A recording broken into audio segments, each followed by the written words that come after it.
श्री हरि के चरणों में नमन। आज हम अध्ययन करेंगे श्रीमद् भगवद गीता के अध्याय 1 के श्लोक संख्या 12 और 13 का।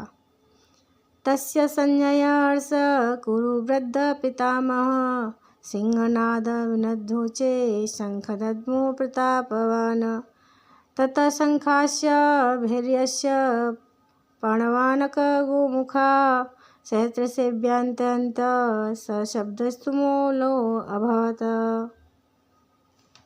पिछले श्लोकों में हमने देखा कि कैसे दुर्योधन भीष्म पितामह के नेतृत्व में तैयार होने का आदेश देता है। उसके शब्दों में एक उत्साह था, लेकिन वह उत्साह उसके अंदर के संकोच को छुपाने का एक कवच का काम कर रहा था।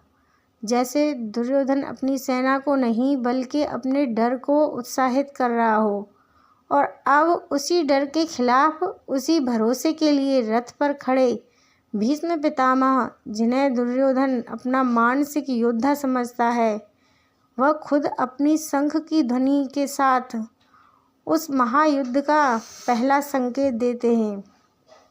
उस समय दुर्योधन में हर्ष और उत्साह जगाते हुए कौरव वंश के बुजुर्ग और महान योद्धा भीष्म पितामह ने अपने शंख की गूंज से शेर की गरज जैसे उच्च स्वर से उस महायुद्ध की पहली ध्वनि को जगाया। ये सिर्फ एक शंखनाद नहीं था, ये था एक अधूरे मन का पूरा संकल्प।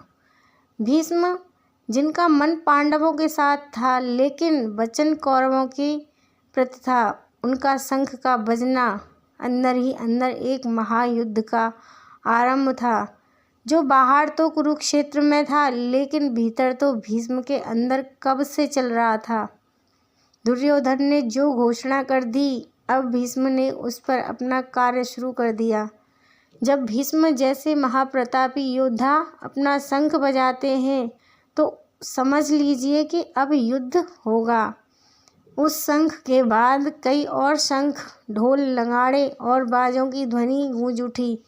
अब बारी थी उस महायुद्ध की घोषणा की, अब बारी थी कौरव सेना के पूरे जुनून की। दुर्योधन के इस सैन्य व्यू में सिर्फ एक भीष्म का बजाया हुआ शंख ही नहीं था, बल्कि पूरे अधिकार, घमंड और घूमती हुई घोषणा थी। भीष्म के शंख बजाने के बाद पूरी कौरव सेना में हल्ला मच गया।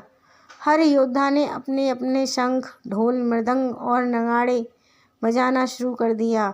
युद्ध का माहौल तैयार हो चुका था और उनकी आवाज़ का शोर इतना ज़्यादा था, इतना भयानक था कि पूरा कुरुक्षेत्र मैदान गूंज उठा।